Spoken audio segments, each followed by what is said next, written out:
พี่น้องผู้ที่ปั่นข้าวก็ต้องเกี่ยวซานเนาะนักสั้นก็อันตรายทั้งชีวิตได้เนาะต้องชำนาญเนาะ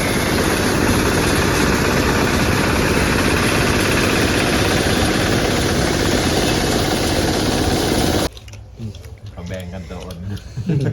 ตีภัยแล้วแหละ บ้านะจังจับใจให้เบื้องหลังได้ก็ละครั้ง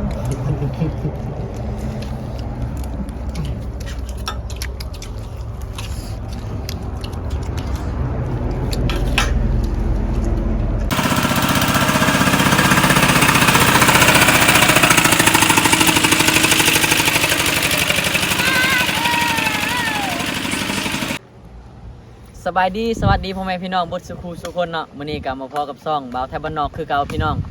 มื้อนี้ก็คือทางไอ้น้องเพิ่นเนาะขอให้งานให้ไปปั้นข้าวสวยเนาะทุกคนเนาะสำหรับปั้นข้าวมื้อนี้ก็ธงหน้ามีธงเดียวของหมู่บ้านเนาะเดียวบ่าวไทยบ้านนอกจะพาพี่น้องไปเบิ่งนํกันเนาะบรรยากาศปั้นข้าวมื้อนี้ทุกคนไปรับชมนํกันเลยทุกคนหลังจากกินข้าวกินน้ำแล้วบัดนี้เนาะก็สิเอาเครื่องปั้นข้าวลงสู่ธงหน้าเนาะบัดนี้เนาะกะบ่ได้ท้ายตอนกินข้าวกินน้ำให้พี่น้องเบิ่งเนาะมื้อนี้ก็มากันหลายคนเด้อพี่น้องมีทั้งผู้ใหญ่เด็กน้อยเนาะแล้วก็ผู้แซ่ผู้สาวเนาะอันนี้ผู้บ่าวเนาะอันนี้ผู้บ่าวเด้อนี่เด้อ2คนเนาะคือบรรยากาศทุ่งนาเด้อพี่น้องเนาะทางหมู่บ้านก็มีแต่ทุ่งเดียวนี่แหละเนาะแล้วก็มีเฮือนหลังเดียวเนาะพี่น้องอันนี้ก็ทุ่งนาเป็นทุ่งบักใหญ่เลยเนาะทุกคนเนาะเดี๋ยวเฮามาเบิ่งนำกันว่าปีนี้น่ะเจ้าของทุ่งนานี่เพิ่นสิได้ข้าวจักกระสอบเนาะทุกคนเนาะผู้มองปันข้าวแม่นพูนอยู่ลุ่มเนาะพี่น้องเห็นบ่เพิ่นกองไว้เนาะทุกคนเนาะอากาศโคตรหนาวเลยพี่น้องเนาะมื้อนี้สาวตีบ่ได้มานำเนาะพี่น้องเนาะมีแต่ละเอกมาคนเดียวเนาะสาวตีเพิ่นไปหาเก็บฟืนเนาะมื้อนี้เนาะเบิ่งพี่น้องทุ่งนาเพิ่นกว้างแฮงเนาะอันนี้คือผู้บ่าวสยะเนาะสบายดี เดี๋ยวผู้ใดเป็นคนสยะกะมาเบิ่งคลิปนี้เนาะนี่เนาะเห็นปะสำเนียงเราเอาต่างเนาะให้เราเอาเบิ่งเนาะว่าจะคำมาได้ปั้นข้าวบ่มื้อนี้ปั้นข้าวคนนี้มาปั้นข้าวคนนี้ปั้นข้าวช่วยพี่น้องเห็นปะพี่น้องเพิ่นก็จะว่าพี่น้องที่นอนทุกคนเนาะแต่สวรรณเขตว่าพี่น้องเราว่าพี่น้องประมาณนี้เนาะคำว่าจะแตกต่างกันเนาะเห็นปะ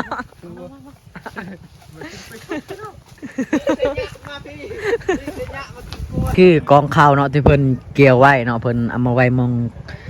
องเดียวนี่เนาะก็คือเพิ่นเกี่ยวมาประมาณอยู่20 กว่ามื้อเนาะทุกคนเนาะเจ้าของเพิ่นว่าข้าวบ่ค่อยงามเนาะปีนี้เนาะนี่มาแล้วพี่น้องอันนี้จักปั้นข้าวเนาะเพิ่นไทยก็คือคนมีหนวด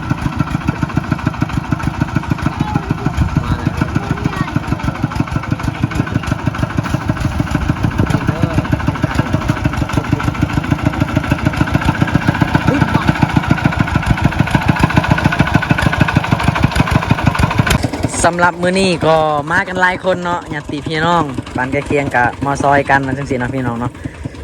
เอาแห้งกันเนาะ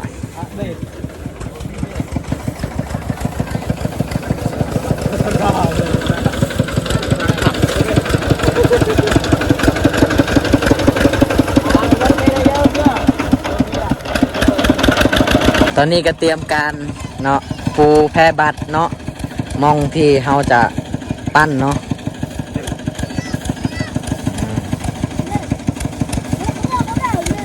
บ่เดี๋ยวถามก่อนอยู่ไสยะนี่เขาเจ้าเฮ็ดหยังหลักๆเฮ็ดหน้าบ่หรือเฮ็ดมันต้นคือกันเดี๋ยวนี้เฮ็ดเป็นน้าเลยมันต้นข้าวเช้าอ๋อหน้าก็มีลายมันบ่อยู่ไสยะเนาะโอ้ลายเนาะทุกคนเนาะตำนี้ลายวันนี้นี่มีแต่ธงเดียวได้หมดหมู่บ้านนี่บ่มีธงหน้าเลยนั่นบ่ไสยะนี่ลายกว่ามันบ่โอ้ลายกว่าก็จากปันเขาเป็นของจีนเนาะทุกคนเดี๋ยวเรามาเบิ่งยี่ห้อเนาะนี่เนาะอันนี้คือยี่ห้อเนาะจุกอ้วนแดงมาสังเกตได้เลยเนาะถ้าเป็นของจีนก็มันจะเขียนบอกเป็นภาษาอังกฤษเนาะทุกคนเนาะเพิ่นผลิตมาตั้งแต่ปี2010เจ้าของซื้อมาก็ประมาณ9 ล้านเนาะแต่ถ้าเงินบาทก็ประมาณ3-4 หมื่นประมาณนั้นเลยทุกคนเนาะเฮ้ยกว่าเนาะลายอยู่เนาะเขาเริ่มพิธีแล้วเนาะตอนนี้เนาะก็มาลองติดจักรถึงก่อนเนาะ บ่าววัดมื้อนี้เฮ้ยบ่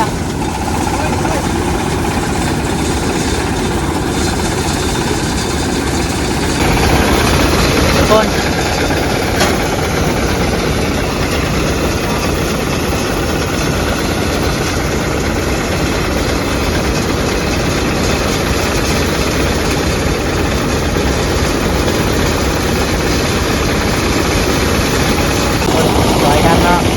นี่ก็จะเอากระสอบมาต้มเข่าเนาะกระสอบที่ใต้ก็เอาเข่ายัดใส่จักรเนาะ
บ้านๆแบบนี้ก็ห้ามเบิ่งอย่างเด้อพี่น้องเด้อ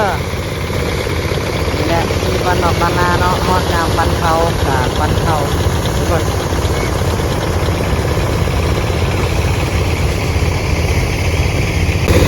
มื้อนี้ก็มีผู้สาวมานำเนาะประมาณ2คน3คนนี่แหละทุกคน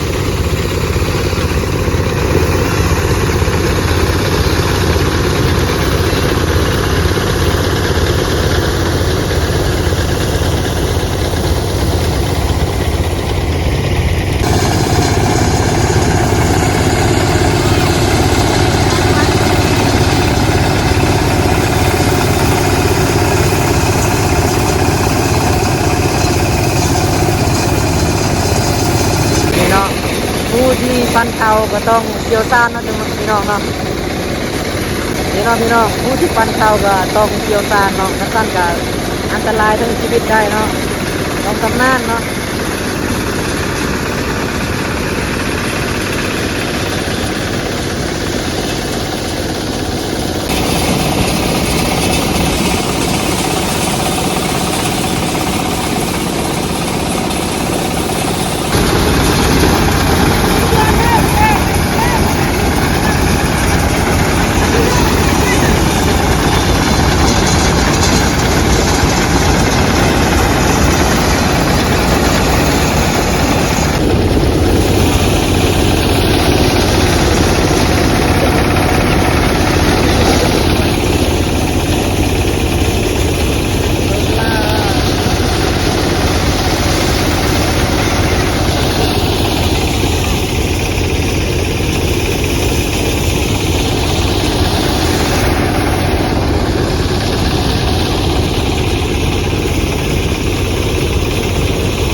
นี่แหละพี่น้องบรรยากาศบ้านๆเนาะชาวไห่ชาวนาโอ้ตอนนี้ก็ปันมาครึ่งหนึ่งแล้วเนาะอันนี้ก็ได้ลายกระสอบแล้วพี่น้องกระสอบเลยนี่เจะคล้าของไปซื้อตื้มมาเท่าไรก่อน ตื่มซื้อ พอได้ขาย 500 ไปดินบุญตอนแรง บัตรขายข้าวอย่าลืมกันเด้อ 500รวมอยู่ยังอีกเรื่องนึงก็เป็นดูพันปลายตัวกระสอบ ปอได้ลายขนาดเนาะคือสิรวยแล้ววันนี้เจ้าของนาเนาะ นาบริไล่เลย นาไม่ลายแต่ได้ข้าวลายเนาะ นามึงประมาณ1 เฮกตาร์หนึ่ง นาเครื่องไหล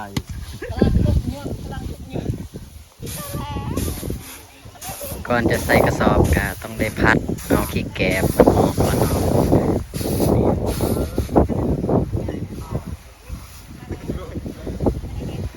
เป็นบรรยากาศบ้านๆที่หาเบิ่งยากเนาะทุกคนเนาะ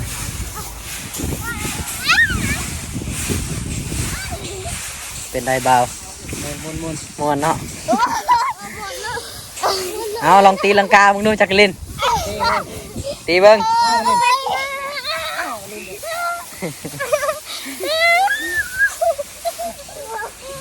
มือสับนะจับยามมือ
มา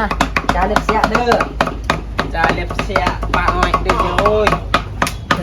Nè cả cha thì tựa kể muộn mầm nem hệ của ba. Này hệ soi mà tiêu ạ bị nua hè kẹt nụ cha bị nua. Nè cả cha có chay đấy thì kì đấy. Ngày này là ngày cha về. Mọi hệ cha sẽ lấy ổn nhà nhìn nó.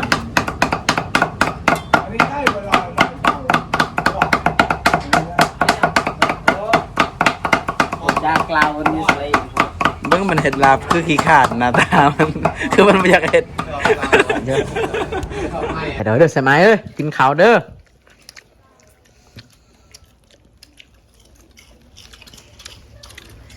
ถึงวันวิวกับเบาดอนเนี่ยเขาแบ่งกันตัวอ่อน ตีไพ่แล้วแหละ บ่นะเจ้านี่จับใจให้เบื้องหลังได้คนละครั้ง